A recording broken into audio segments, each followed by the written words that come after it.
Hi. I first want to thank you for watching this video, and if you like it, please subscribe, hit this notification bell. I don't make YouTube videos as much recently, but I really want to start putting out more content. Um, Content like this. When I came up with this concept, I was I was at work actually, and there was a customer that was really unhappy. Um, she was very erratic, very pathological, and I that's very judgmental of me to say, but it was very pathological to me. She was full of emotion. I was given this scenario because there were many people that tried to talk to her and present a solution for her, and with my company, we work with computers, so it's very like it's like, would you like this? Okay. Would you like that? What do you want? I just want to find out what you want. So you'll go away and you'll be happy. Um, she did not want to say what she wanted. She wanted an affirmation of her emotions. She wanted somebody to I knew that she wanted to reach out to someone. She wanted to feel like she connected with someone, even if it in any way possible. What was interesting is that I knew going into it that it could have been a positive and a negative thing, um, and I was in a stage where I really needed to express my creativity, and I really needed to um, make some kind of connection. So what I did was I spent a long time writing out a huge email to her. And this email, I went through and I categorized her grievances and all the points that she had made, and I listed them, sourced them for the previous emails, and went through and validated all of the things that she was saying, just saying, yeah, yeah, yeah, this happened, this happened, this happened, and I want to make it right. So I'm just sending this email because I want to understand you, and I want to make sure that I'm in full awareness of what it is that you've gone through. And so I had some intro that I had written, um, but I found that it's much better to go off the cuff and just go roll with it. So um, I I tried to downplay it, and I just said, I'm sure you're wondering why you're reading this, what you're going to get from this, and if you'll ever have to use what I have to say. In the end, you'll probably ask, who cares? These are pretty assumptive, and I felt it wasn't really great for the video, but I wanted to emulate kind of what happened in the emails, where you have some kind of like, okay, what's going on? And I wanted to validate those emotions in the forefront. So even now, you're probably wondering, like, oh, this guy's going on. Yeah, well, this is going to be a longer video, mainly because it's slow. Um, so please, if you want to experience something, please hang out and watch, because this is something I've been wanting to say for a while. And in that scenario, I was presented with an opportunity to be creative and just really go out there and put myself out there. So I'm going to get right into it. Um, it starts off with a little bit of um, just like chill. So chill. If you need to, pause the video, grab something to drink, and then this is where we're going to get started. Okay. So first, This is interesting because when I originally watched this,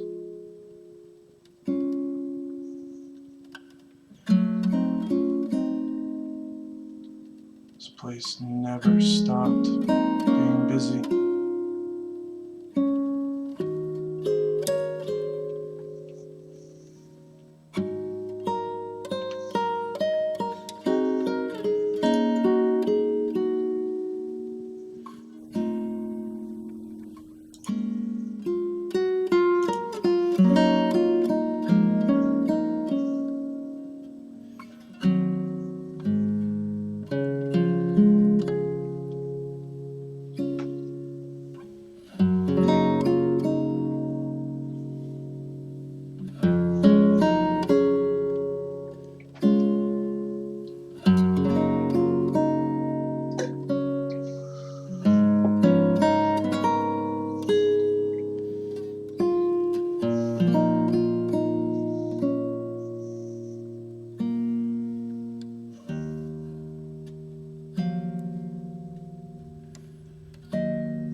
before I continue,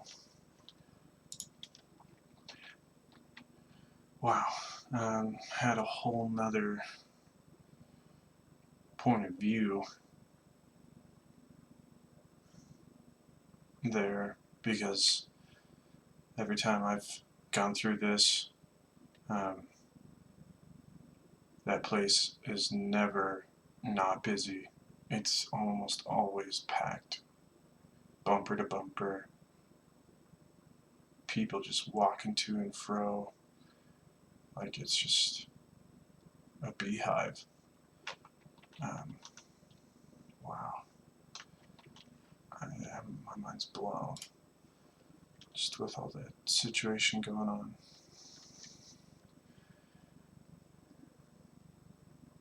So as I was watching that, there are people, if you didn't notice, there are people that are just walking. Some of them, it's pretty obvious what they're doing, like the policemen on patrol. Some people were getting trashes, I think, in the red suits. It's pretty obvious what people were doing in that rendition, because there's 5-8 people, but when it's packed, you'll see people that just meander. I always wondered, like, why are they there? Why is that person there? What are they doing? And there's some really good moments that you capture on those cameras. Like reunions of people meeting each other, hugging each other, shows going on. We all have different reasons. Why they all have different reasons for being there. So here, why are we here? That's pretty abstract. But I think there's an answer. And I'm a big fan of Harry Potter, so I'm going to go for it. So here we go. I still need a wand. A wand? Well, you want Ollivander's. There ain't no place better.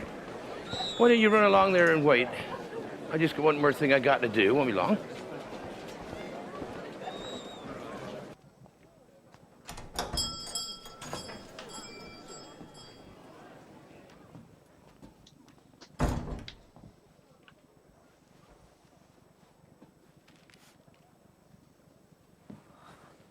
Hello? Hello? I wondered when I'd be seeing you, Mr. Potter.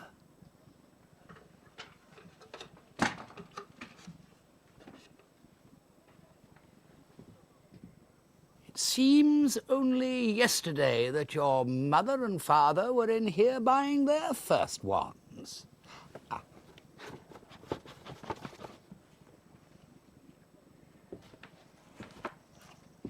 Here we are.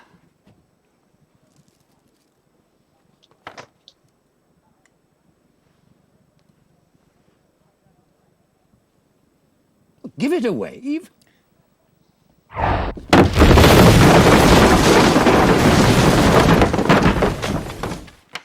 Apparently not.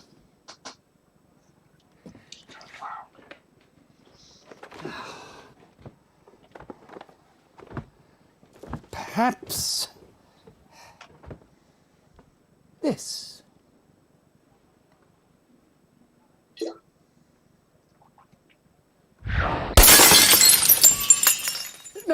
No, definitely not.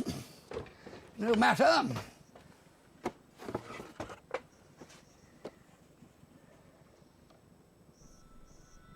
I wonder.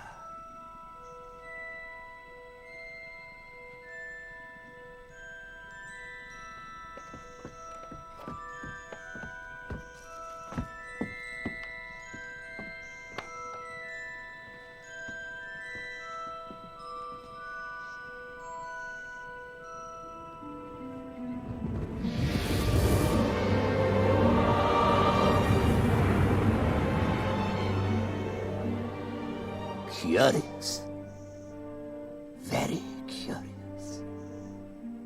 Sorry, but what's curious? I remember every wand I've ever sold, Mr. Potter.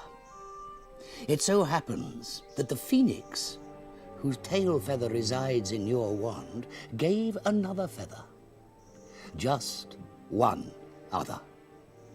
It is curious that you should be destined for this wand when its brother gave you that scar. And who owned that wand?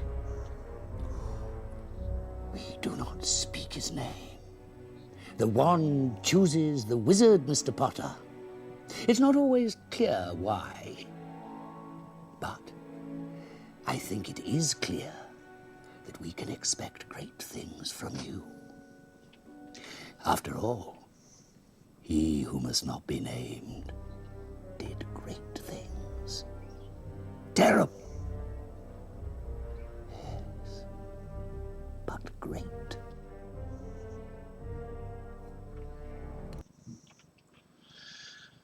So yeah,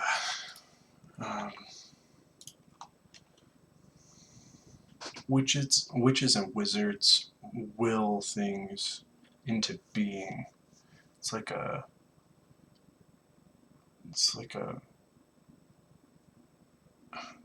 they don't do any of the work. That's kind of the allure of it. You always see in Harry Potter how Ron's mother is always doing chores with magic, and it's considered a punishment to be doing chores without using magic. And it's a pretty common theme in many different book series that I've read. So they just think it, and it's not just to think it, it's to will it. It comes from within. And wands, they've been representative of the human will for the longest time. I mean, and part of my discovery of this is simply like just learning more about symbolism in like tarot cards and like different alchemical like pages that I follow. So you have like stuff like the Four of Wands. One of my favorite is the Wizard, another wand, Page of Wands, and it's pretty well known that wands are the will, cups are the emotions, sword is the intellect, and the pentacle or pentagram is very well known. The pentacle is the physical, like the temporal. Kind of sounds the same to a certain extent. Temporal, pentacle, similar. So wands are representative of the human will. So are we here to do great things? I would like to think that, yeah, that's why we're here. So we want to do great things. And even just in that video, how do we do that? Like, how do we go about doing great things? And how do we make sure, like, maybe I mean, how do we know we're doing good things, you know? I know Mother Teresa is like a contested figure, but I really like this quote by her, I've written it down here, is that we can do no great things, only small things with great love, which is kind of contradictory because doing something with great love is a great thing. I've always liked that quote. So what did Harry Potter do that was ever so great? He didn't create new spells. He wasn't an excellent potion master. There's nothing really that made him acceptable, like exceptional, except for one thing, which is that he was a seeker And if you look into your Vedic traditions, like the old Hindu traditions, or some of the other traditions, the seeker is a term for someone in search of something, which is kind of self-explanatory, but someone in search of one's self. So how to find yourself. So I think we can all agree that Harry Potter did want to do good things, and he ultimately made things better in the long run. So, another video. Are you from the Matrix? Yes. No. I mean, I was.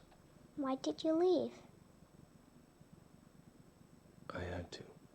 I had to leave my home too. Sati, come here, darling. Leave the poor man in peace. Yes, Papa.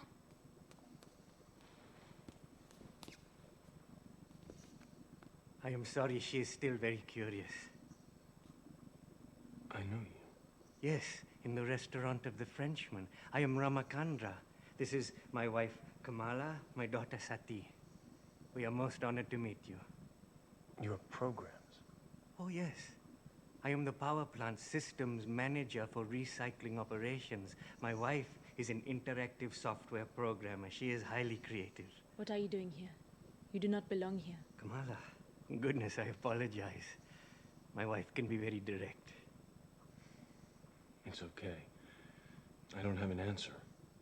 I don't even know where here is. This place is nowhere. It is between your world and our world.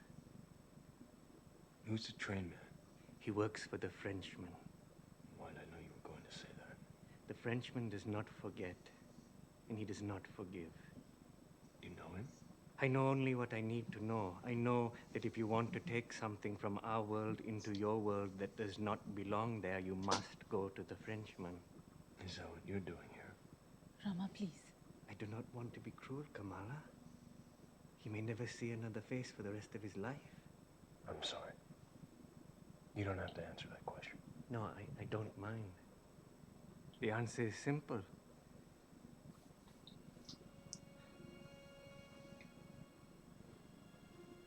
I love my daughter very much. I find her to be the most beautiful thing I have ever seen. But where we are from, that is not enough. Every program that is created must have a purpose. If it does not, it is deleted. I went to the Frenchman to save my daughter. You do not understand. I just have never... Heard a program speak of love. It is a human emotion. No, it is a word. What matters is the connection the word implies. I see that you are in love. Can you tell me what you would give to hold on to that connection? Anything. Then perhaps the reason you are here is not so different than the reason I am here. Start your year off on the... Please no. Wow. So, I love that scene. So back to the guy walking, the people walking in Times Square. So perhaps the reason they are here is no different from the reason I am here. That's what I love about the Matrix, is that it's so applicable, it's abstract enough, but concrete enough that you can apply the same kind of logic. It's like perhaps the reason I am here doing this is no different than the reason you are here watching this. So,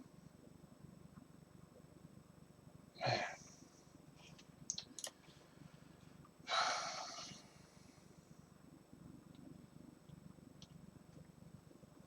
And while I was watching that, I had this thought of, and I've run into this several times, just talking with people. And there's one guy I was talking with at work, and he was saying something like the classic, like, if I didn't have this thing in my life, there would be no reason to live, you know.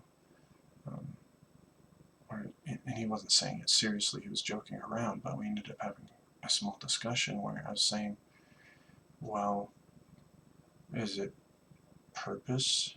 I mean, is it purpose that makes it so that you really enjoy being here? Is that what makes it so that you're useful, that you have value? Is that where you get your value, is from having a purpose in life, something akin to fate? This is a recurring theme within the Matrix. And there are many conflicting views on that as far as what gives somebody will, will to live. So, after watching that video, it's very obvious that we are here to love people and be loved, because we all want to be loved. We all want to love people. And there are obstacles that get in the way. I mean, just look at what's going on right now with COVID-19. Like, there are definitely obstacles that get in the way of us sharing love with one another. We're super separated. And just, it's scary to me.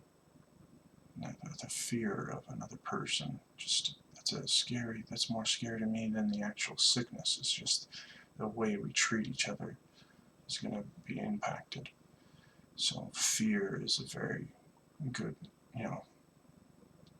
very big motivator. Let me see here. Which video is this? Look at this. Okay, yeah, this is the one.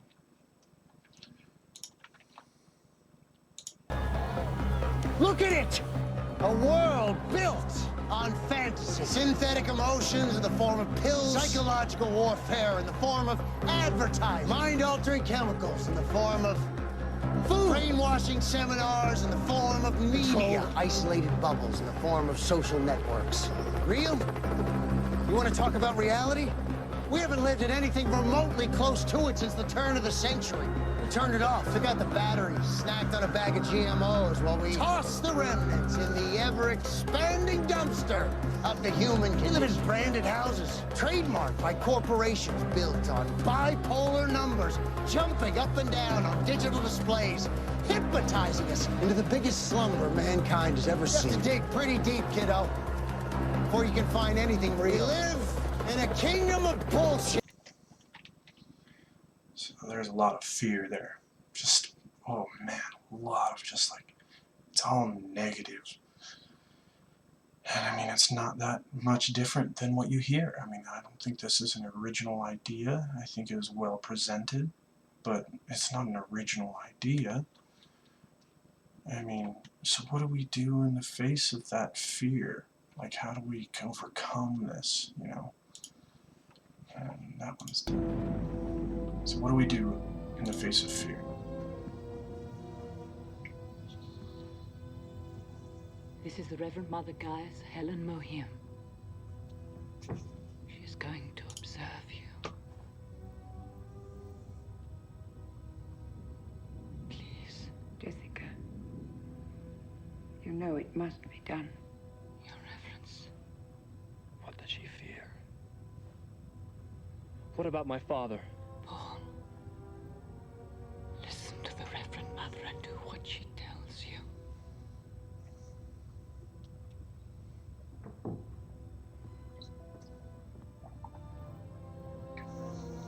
No. You. Come here. She's using the voice. No. Some strength there. Surprising. Come here.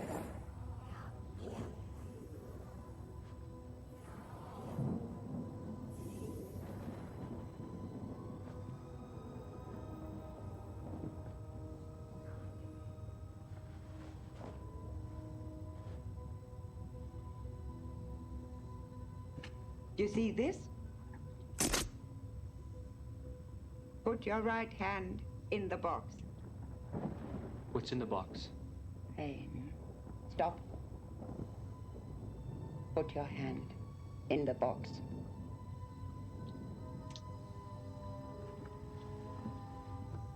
I hold at your neck, the Gom Jabbar. This one kills only animals.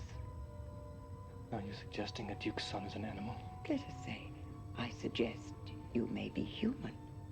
Your awareness may be powerful enough to control your instincts. Your instinct will be to remove your hand from the box. If you do so, you die. You feel an itching there.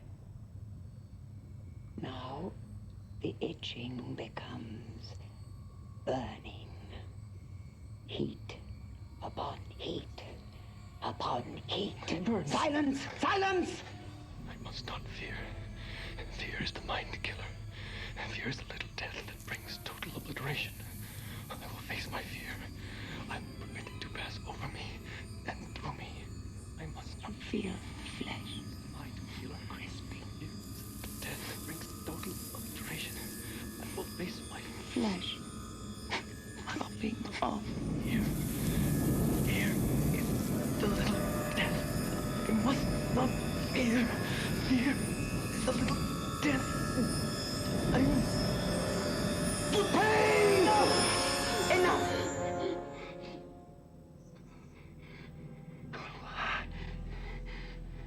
No woman, child, ever withstood that much. Take your hand out of the box and look at it. Young human.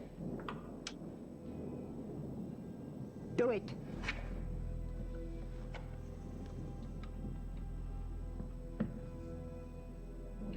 Pain by nerve induction. A human can resist any pain. Our test is crisis and observation. I see the truth of it. Could he be the one? Maybe.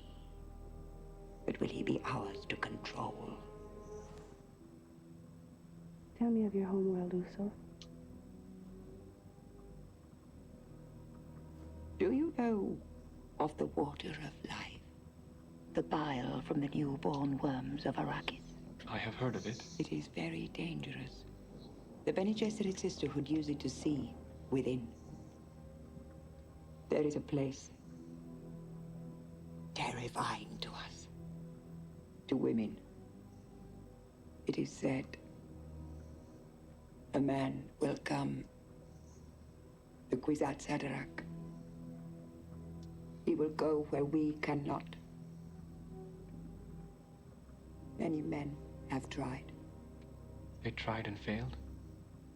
They tried and died. I'm going to stop it there. But what's interesting about this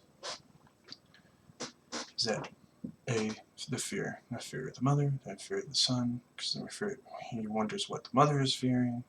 He's fearful for his father because he found out that it's pretty much they're going into a trap. What's interesting though is that she makes him put his hand into a box, and there are people that say the box is an abstraction. Well, we're going to move past that. That's for somebody that wants to look into it.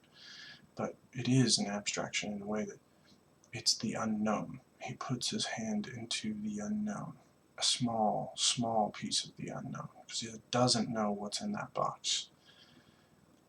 And she induces this crisis in his head so that he's supposed to panic. And the whole test is that he's under control of his emotions enough to calm himself, he has that mantra that he says, I must not fear, fear is the mind killer, fear is the little death that brings total obliteration. I will face my fear, let it pass over and through me until the fear is gone. And when it is gone, I will turn my mind's eye and to its path and see that only I will remain.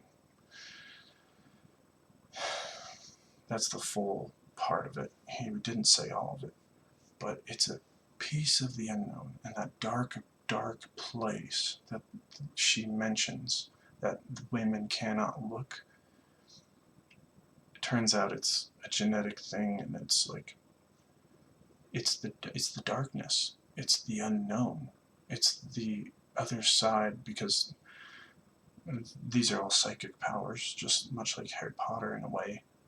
But when they take this bile, it opens up the genes that they have in their genome, and then they have memories. So if you've ever played Assassin's Creed, for example, it's the same idea.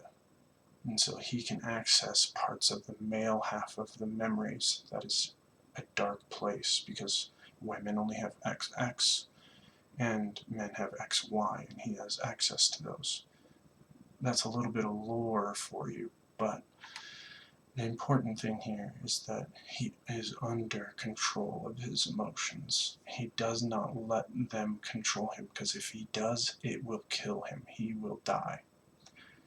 But it is funny that she made him do it first, and then he ends up being the master of it. And he was a little bit foolish when he walked into it.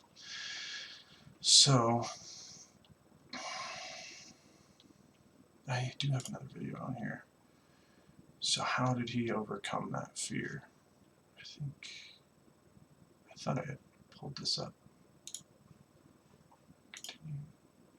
We love the new apartment. There is a bit of a clogging problem.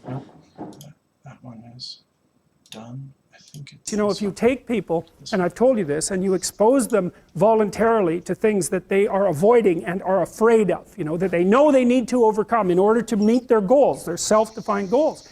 If you can teach people to stand up in the face of the things they're afraid of, they get stronger. And you don't know what the upper limits to that are, because you might ask yourself, like, if for 10 years, if you didn't avoid doing what you knew you needed to do, by your own definitions, right, within the value structure that you've created, to the degree that you've done that, what would you be like? Well, you know, there are remarkable people who come into the world from time to time, and there are people who do find out over decades-long periods what they could be like if they were who they were, if they spoke their being forward. And they get stronger and stronger and stronger, and we don't know the limits to that. We do not know the limits to that. And so you could say, well, in part, perhaps the reason that you're suffering unbearably can be left at your feet, because you're not everything you could be, and you know it. And of course, that's a terrible thing to admit, and it's a terrible thing to consider, but there's real promise in it, right? Because it means that perhaps there's another way that you could look at the world, and another way that you could act in the world, so what it would reflect back to you would be much better than what it reflects back to you now.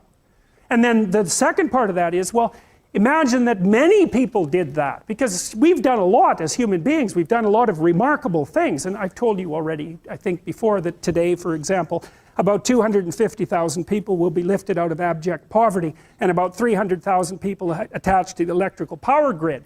We're lifting people out of poverty collectively at a faster rate that's ever occurred in the history of humankind by a huge margin. And that's been going on unbelievably quickly since the year 2000. The UN had planned to have poverty between 2000 and 2015, and it was accomplished by 2013. So there's inequality developing in many places, and you hear lots of political agitation about that. But overall, the tide is lifting everyone up, and that's a great thing. And we have no idea how fast we could multiply that if people got their act together and really aimed at it. Because, you know, my experience is with people that we're probably running at about 51% of our capacity. I mean, you can think about this yourselves. I often ask undergraduates how many hours a day you waste, or how many hours a week you waste. And the classic answer is something like 4 to 6 hours a day. You know, inefficient studying, watching things on YouTube that not only do you not want to watch, that you don't even care about, that make you feel horrible about watching after you're done. That's probably 4 hours right there. You know, you think, well, that's 25 hours a week, it's 100 hours a month, that's 2.5 full work weeks, it's half a year of work weeks per year. And if your time is worth $20 an hour, which is a radical underestimate, it's probably more like 50 if you think about it in terms of deferred wages. If you're wasting 20 hours a week, you're wasting $50,000 a year. And you are doing that right now. And it's because you're young, wasting $50,000 a year is a way bigger catastrophe than it would be for me to waste it, because I'm not going to last nearly as long. And so if your life isn't everything it could be, you could ask yourself, well, what would happen if you just stopped wasting the opportunities that are in front of you? You'd be who knows how much more efficient, 10 times more efficient, 20 times more efficient. That's the Pareto distribution. You have no idea how efficient people get. It's off the charts. Well, and if we all got our act together collectively and stopped making things worse, because that's another thing people do all the time, not only do they not do what they should to make things better, they actively attempt to make things worse because they're spiteful or resentful or arrogant or deceitful or homicidal or genocidal or all of those things all bundled together in an absolutely pathological package. If people stopped really, really trying just to make things worse, we have no idea how much better they would get just because of that. So there's this weird dynamic that's part of the existential system of ideas between human vulnerability, social judgment, both of which are major causes of suffering, and the failure of individuals to adopt the responsibility that they know they should adopt. And that's the thing that's interesting too, is that, and like another thing I've often asked my undergraduate classes is, you know, there's this idea that people have a conscience. And you know what the conscience is. It's this feeling or voice you have in your head just before you do something that you know is stupid, telling you that probably you shouldn't do that stupid thing. You don't have to listen to it, strangely enough. But you go ahead and do it anyways, and then, of course, exactly what the conscience told you was going to happen inevitably happens, so that you feel even stupider about it than you would if it happened by accident. Because you know, I knew this was going to happen, I got a warning it was going to happen, and I went and did it anyways. And the funny thing too is that conscience operates within people, and we really don't understand what the hell that is.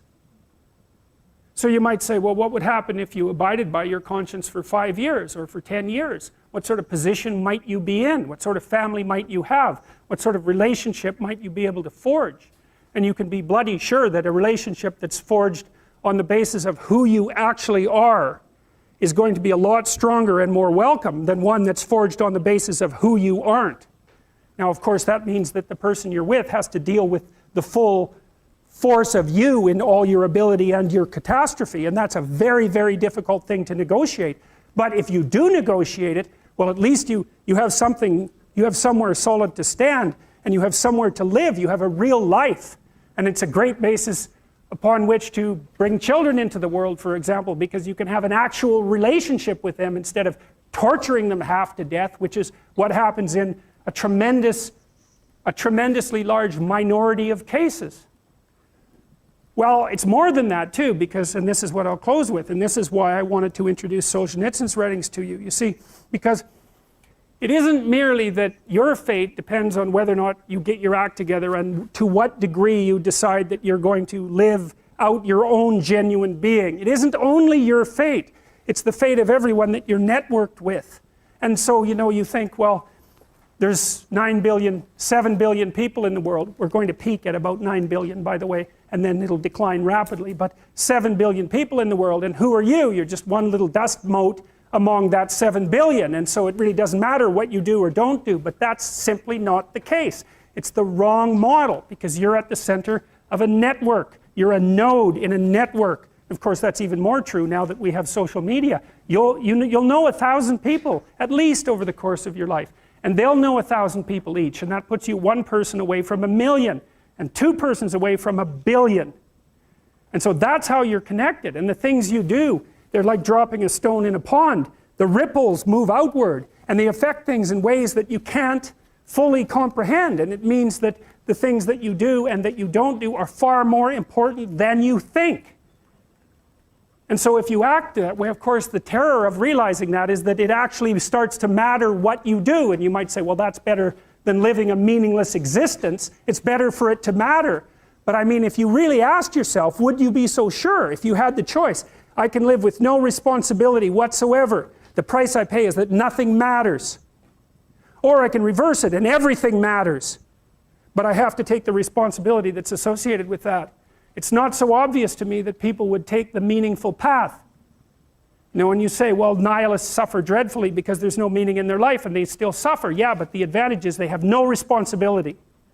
So that's the payoff, and I actually think that's the motivation. Say, well, I can't help being nihilistic. All my belief systems have collapsed. It's like, yeah, maybe. Maybe you've just allowed them to collapse because it's a hell of a lot easier than acting them out. That's for sure. For sure. Whew. Good old GP.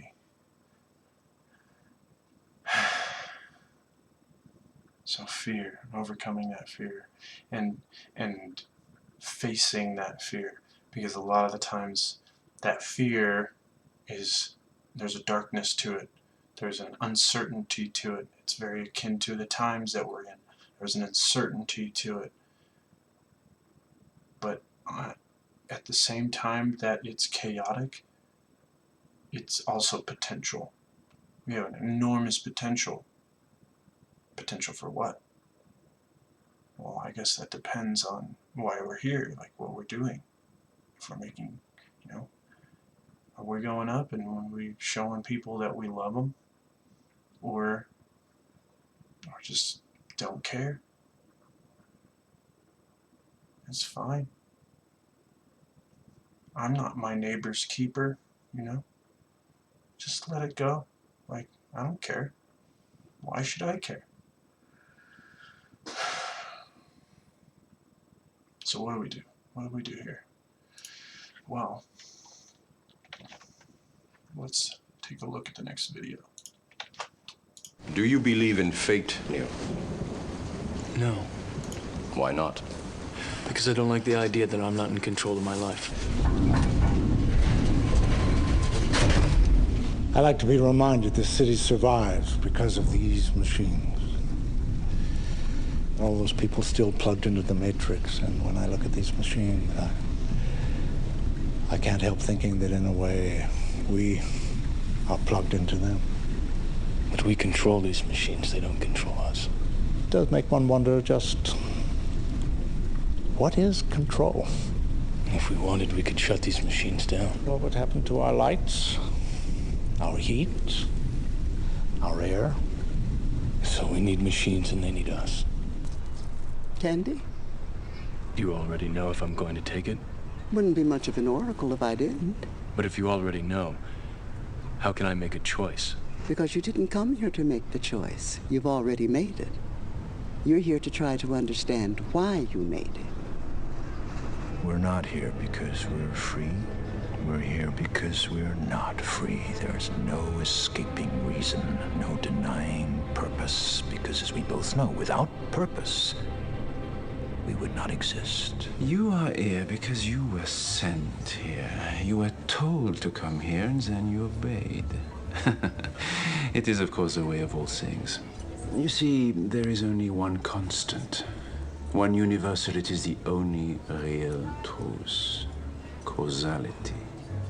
Action, reaction, cause and effect. Everything begins with choice. No, wrong. Choice is an illusion created between those with power and those without. You give me Neo, or we all die right here, right now. You are really ready to die for this man. Believe it. She'll do it. If she has to, she'll kill every one of us. She's in love. It is remarkable how similar the pattern of love is to the pattern of insanity. Time's up. Why am I here? Your life is the sum of a remainder of an unbalanced equation inherent to the programming of the Matrix. You are the eventuality of an anomaly which, despite my sincerest efforts, I have been unable to eliminate from what is otherwise a harmony of mathematical precision. Where is this going? Where does it end? I don't know. You don't know or you won't tell me? I told you before, no one can see beyond a choice they don't understand. And I mean no one. What choice? It doesn't matter. It's my choice. I have mine to make, same as you have yours.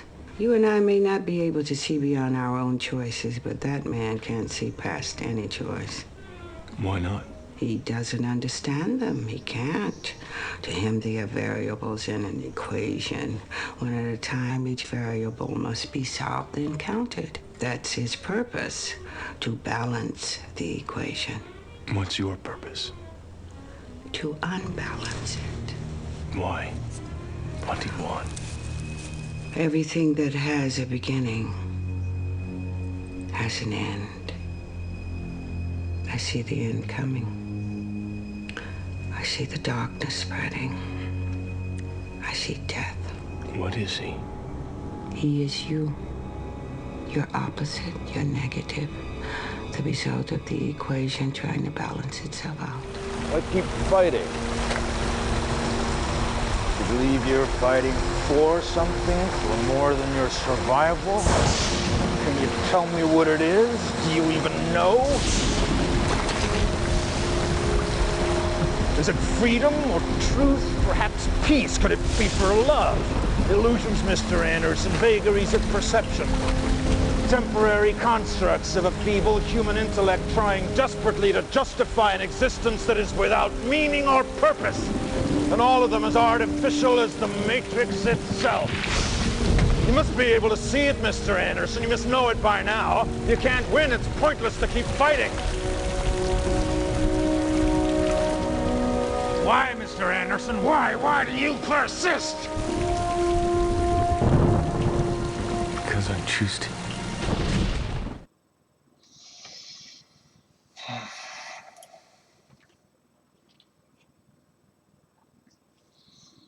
Yeah.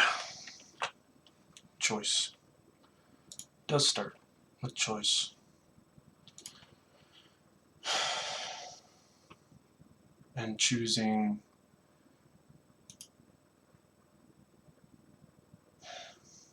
what's interesting about the Matrix is that he didn't know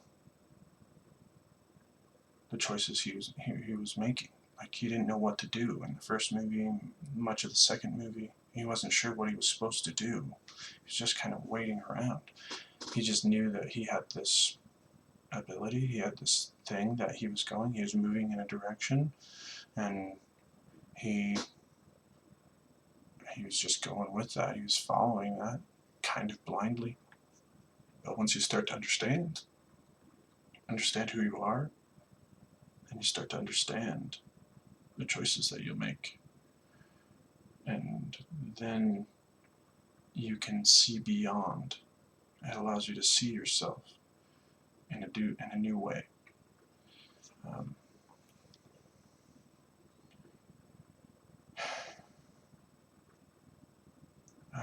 The next couple videos are pretty long, so I'm going to skip to the last one, and I'll leave a link in the description for what's called the Art of Work.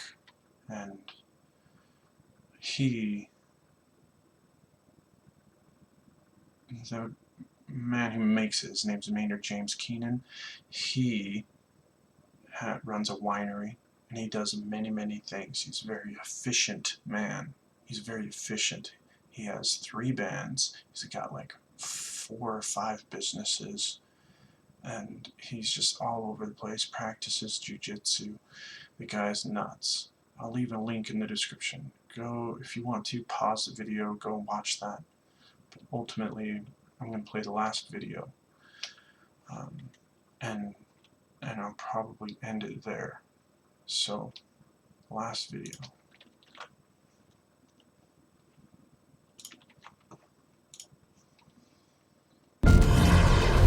I'm going to teach you about brain and heart coherence. I'd like to welcome you to the...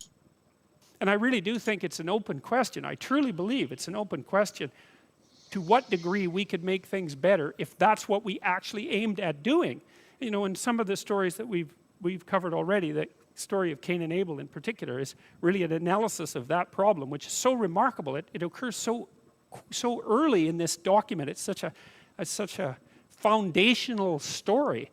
And it basically says, well, there's 2 modes of being in the world, right? There's one where you adopt the responsibility for living properly, for being properly, and you make the sacrifices necessary for doing that, and then everything will flourish properly. And the other one is a pathway of resentment and bitterness and rejection and murder and genocide, and that just seems exactly right to me. And so if the positive path beckons, if you can actually see what it is, if you can lower yourself enough to see what it is. Carl Jung said once that modern people didn't see God because they didn't look low enough. It's a phrase I really, really like, because people denigrate the opportunities that are right in front of them. And there's no reason to do that, because what's right in front of you is the majesty of being. That's what's right in front of you. It's inexhaustibly complex and full of potential, and there's no reason to assume that wherever you happen to be isn't as good a starting place as anywhere else.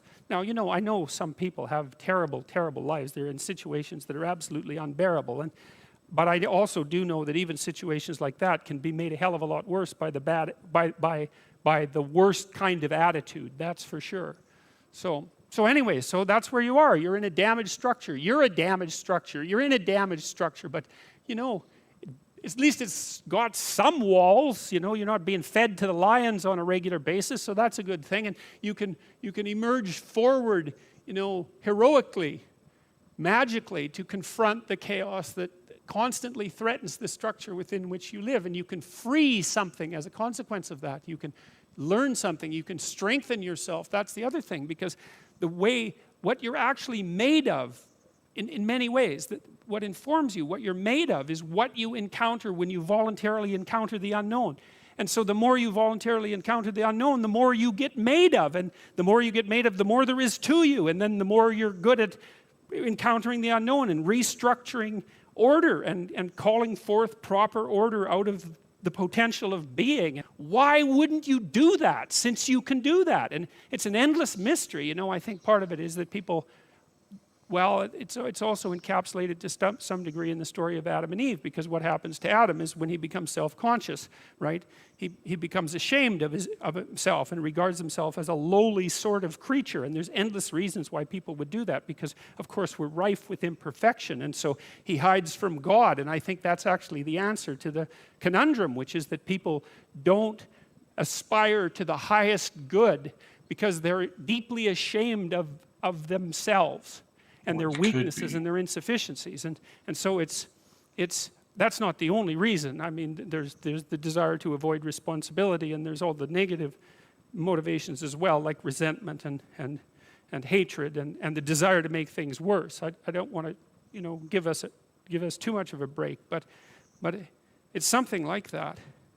But it's okay to not be in a very good place if what you're trying to do with that not very good place is make it better. And one of the things I really have learned as a clinical psychologist is that you just cannot believe how powerful incremental progress is. You can do the calculations like, it's like compound interest, you know. If you make your life 0.1% better a week, man, in 2 or 3 years, you're in such a better place than you were that it isn't even like the same domain. And if you keep that up for 10 years or 20 years, you know, especially if you're young and you start early, you start to straighten yourself out and fix the things that you can fix, you can transform your lives in ways that are completely unimaginable. And God only knows what the upper limit of that is in terms of human possibility, because we are amazing creatures, you know, when we really get our act together and stop running at 10% of our capacity, you know. So that's what you do. You've got, you know, the fact that things aren't exactly the way they should be at least gives you something to do, you know, and that's maybe something great to do, because there's no shortage of suffering and trouble that besets the world that you could conceivably ameliorate in some way. And the utility and meaning, the utility of that and the intrinsic meaning of that is self-evident.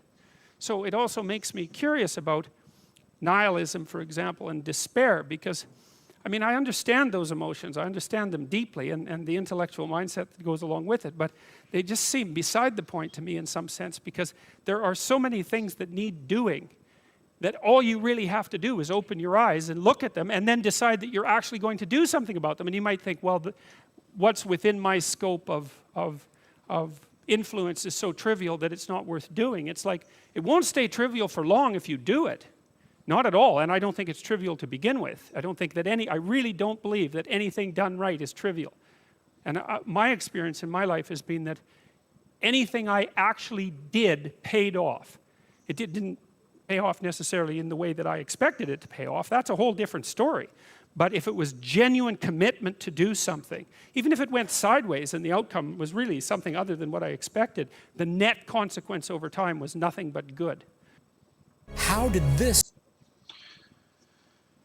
So yeah, that's kind of what I'm doing right now.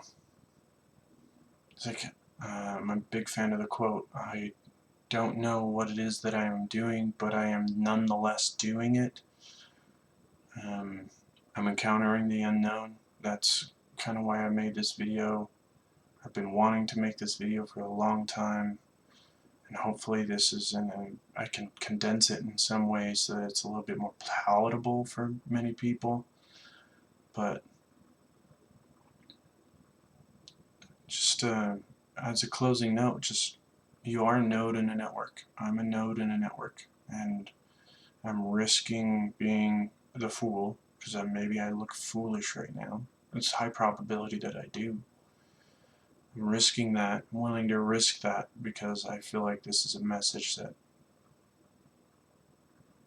people need to hear, and that people, someone might appreciate. Maybe it's 3 people, but maybe they're connected with other people and they'll share it with them. But yeah, like I said, if you're still here, I hope you've liked and subscribed, because I really want to keep doing more videos. If not, maybe it won't be seen, but I'm going to keep going. I want to make more videos, keep it up, and just keep that meaning and keep encountering the unknown and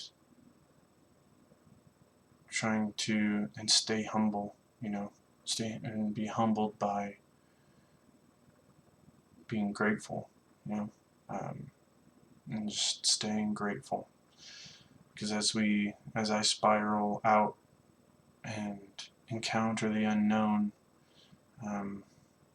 it's like I'm finding myself, and instead of it being something abstract, I'll find out more about who I am, and I can share that with people. And I think that's ultimately the goal, is to share moments with people and to make sure they know that you're there for them, even if it's just for a moment. It's so often that even when you're with people, you're on your phone or they're on their phone, and it's good to just have a moment. Just let them know you're there, especially in these times. So thank you for being here, watching this, and have a good night.